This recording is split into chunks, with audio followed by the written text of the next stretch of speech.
Hey out there. This is February 27th, 2015. And it's pretty obvious, I guess, where I am. San Francisco Bay, looking at the Golden Gate Bridge. It's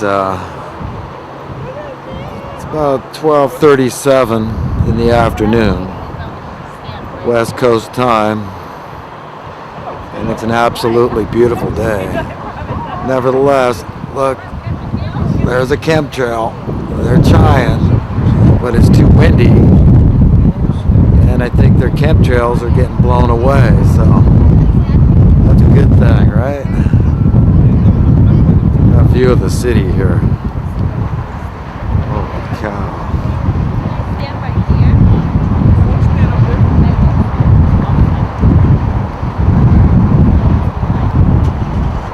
We got the Oakland Bay Bridge over there.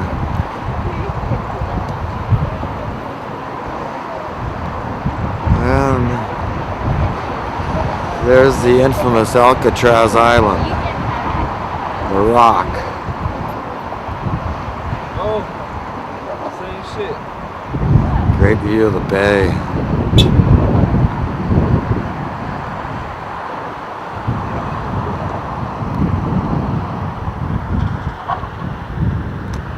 Some of the ambient sights around here.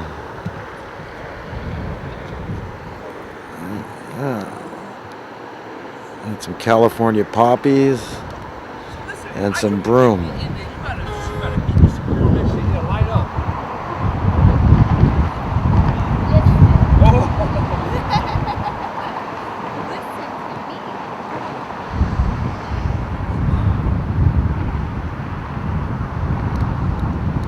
Right up this way, you can see the tunnels. It's Highway 1 north and south for those tunnels there.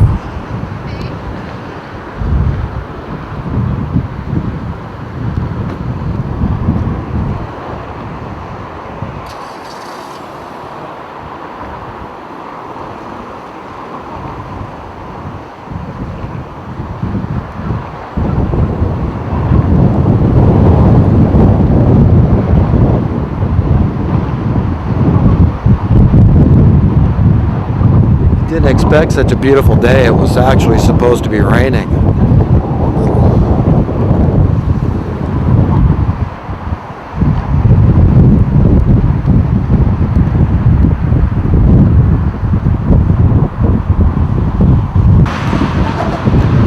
Look at this. You never know when you're going to see an Infowars.com bumper sticker. It's right here on a suicide phone booth.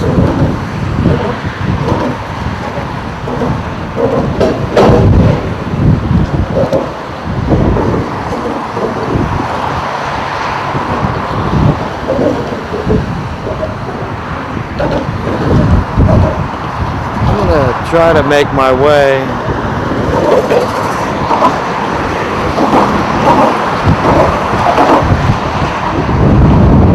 across the bridge here.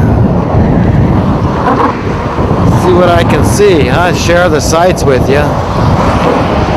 Of course, I'm walking from north to south across the bridge.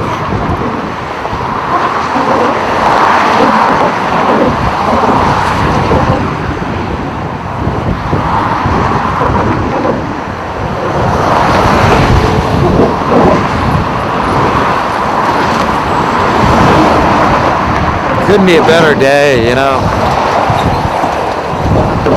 I don't even have a jacket on. It's probably in the low 60s, you know. Very nice. Very windy though.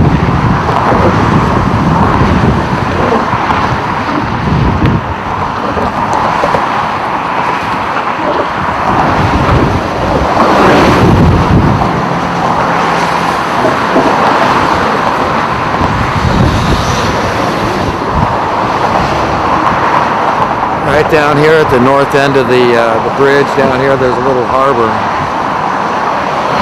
A bunch of boats out there.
I suppose I could talk a little bit as I'm walking.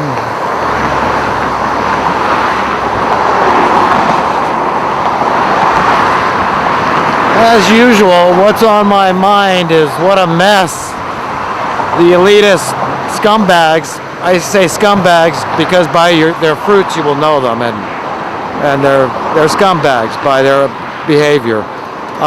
You know, what a mess they've made of our world. And, you know, once this tyranny is solidified, cemented, you know, this is the biggest, not even fear, it's already here. They really have solidified it as much as they can, the tyranny. And we're divided now. You know, you're going to have a permanent underclass of people that will never be able to afford to be homeowners. And then the overlords are going to be those landlords. And, you know, they've got you by the throat, literally, because there's not a damn thing you can do when it comes to essential human needs. That kind of says it all right there. These are essential human needs. That's why I find market manipulation in this arena so disgusting. I don't care if markets are manipulated in the luxury arena, you know, trinkets and niceties and whatnot. You know, have to it. But you can't get very far, you know. And the reason that they can get so far in the human needs arena is because, again, people can't get away from these things. It's like manipulating the market water or the food market, you know, and I find it disgusting. I really do. And anyone that goes along with this and thinks, well, it's just okay being a landlord, it's just another business, right? No, it doesn't quite work like that, folks. It doesn't quite work like that. You know, maybe if you're a landlord that's renting out your place below market value, and I say, well, people would say, well, why should they do that? And I'll say, well, do you realize how the market value, quote, got to be that way? And it was through great market manipulation, massive price fixing and collusion between government entities and the private interests. So, you know, the government entities, of course, want to manipulate the real estate market because the higher they drive housing prices, the more rent they take in. It's really that basic to understand. It's really that simple. And, you know, so I find it absolutely appalling. And, you know, all you people that are content with the system the way it is, the status quo, and for things to continue on the trajectory they're going, well, I got news for you. It's not going to. And someday the shoe will be on the other foot. You know, what goes around comes around. And, you know, if in your mind it's okay that, you know, your tenants are feeling oppressed and they're paying, you know, 80, 90, 100% of their income is going to you and you're okay with that, well, just be ready for the shoe to be on the other foot. Because with the measure you judge others, that same measure you too shall be judged with. And that is a form of judgment. You're judging that your tenants should be okay with those outlandish rents that are being charged people. And the fact that people had their houses stolen outright by these fraudulent mortgage schemes where they just dumped endless amounts of currency on the market because of Bill Clinton allowing the Glass-Steagall Act to expire and the banks to go wild west on the public. And of course it's in their interest to dump as much money as they can because of course everybody's making money. They make commissions and interest and just their equity, their investment is higher. So you know, all these people benefit from this really messed up scene, man. And this is not capitalism at all. They do it under the guise of capitalism. But really, you know, it's like this. It's like an auction in a lot of ways. Everything's going to the highest bidder, which is fraudulent because the way they got their money was ill-gotten methods. And it's also like a gambling casino. But imagine that we're all stuck in this casino that's been invented for us. And you're there with a limited amount of money to gamble. So you are at a disadvantage to somebody that's in that casino that has an unlimited amount of money that they can gamble. Does that make sense? You see, because it's just a matter of how long the game could go on before you're flat broke busted and that other person walks away with the winnings. It's inevitable. The outcome is already foretold. You understand, under capitalism, there's a couple of required elements, components, ingredients. And one of those is risk.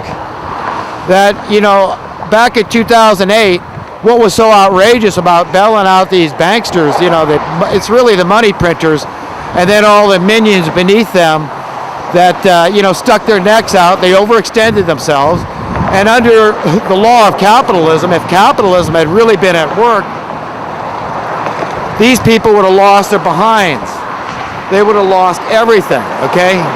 That's what should have happened. That's what the American people wanted to happen. Did they allow that to happen? No, of course they didn't allow that to happen. So it was fraudulent. It was not capitalism. And another component of capitalism is that it's competitive. And there is no competition if you've got collusion. You've got special interest groups that all benefit from manipulating a market and fixing prices wherever they want, as far as they can get away with it. That is not capitalism.